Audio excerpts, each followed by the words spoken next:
L'attachement se manifeste de plusieurs façons. Nous aimons nos amis AS et les liens qui nous unissent. Nous sommes bien dans notre maison et nous y sommes attachés. Nous apprécions notre emploi et nous voulons le garder. Nous aimons notre conjoint et nous voulons poursuivre notre vie avec cette personne.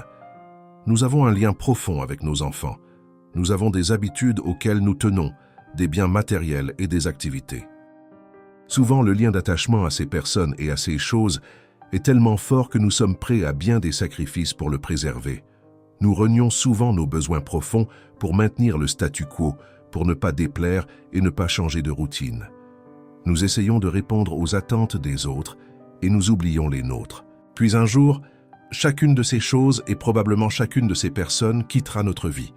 Il y aura inévitablement des pertes, des deuils, des départs et des adieux. Le travail à faire sur soi est de se libérer de ces attaches. Il ne s'agit pas de tout balancer par-dessus bord, mais d'apprécier chacun de ces moments que nous aimons, sans en être dépendants, parce que nous sommes conscients que tout passe, que tout change, et qu'un jour, il faudra renoncer à ces choses et à ces relations.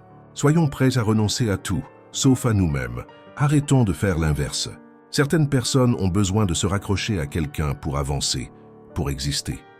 Cela ne peut pas être mauvais si nous ne rentrons pas dans une forme de dépendance affective, de reconnaissance par l'autre, en ayant suffisamment de discernement pour voir que, malgré tout, cela peut devenir une entrave à la liberté de chacun.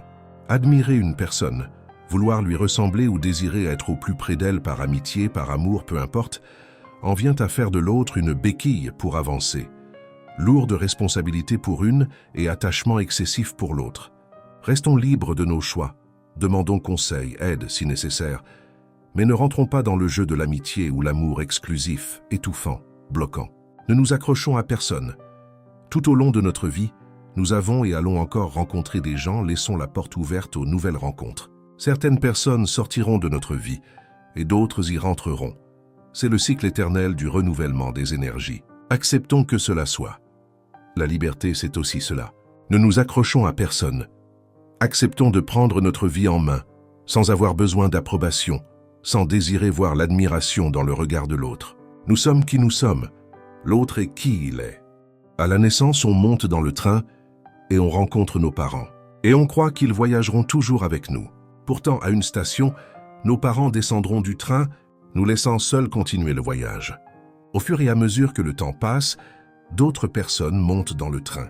Et ils seront importants. Notre fratrie, amis, enfants, même l'amour de notre vie. Beaucoup démissionneront, même l'amour de notre vie, et laisseront un vide plus ou moins grand. D'autres seront si discrets qu'on ne réalisera pas qu'ils ont quitté leur siège. Ce voyage en train sera plein de joie, de peine, d'attente, de bonjour, d'au revoir et d'adieu. Le succès est d'avoir de bonnes relations avec tous les passagers, pourvu qu'on donne le meilleur de nous-mêmes. On ne sait pas à quelle station nous descendrons. Donc vivons heureux, aimons et pardonnons. Il est important de le taire, car lorsque nous descendrons du train, nous devrions ne laisser que des beaux souvenirs à ceux qui continuent leur voyage. Soyons heureux avec ce que nous avons, et remercions le ciel de ce voyage fantastique. Aussi, merci d'être un des passagers de mon train, et si je dois descendre à la prochaine station, je suis content d'avoir fait un bout de chemin avec vous. Je veux dire à chaque personne qui lira ce texte que je vous remercie d'être dans ma vie et de voyager dans mon train.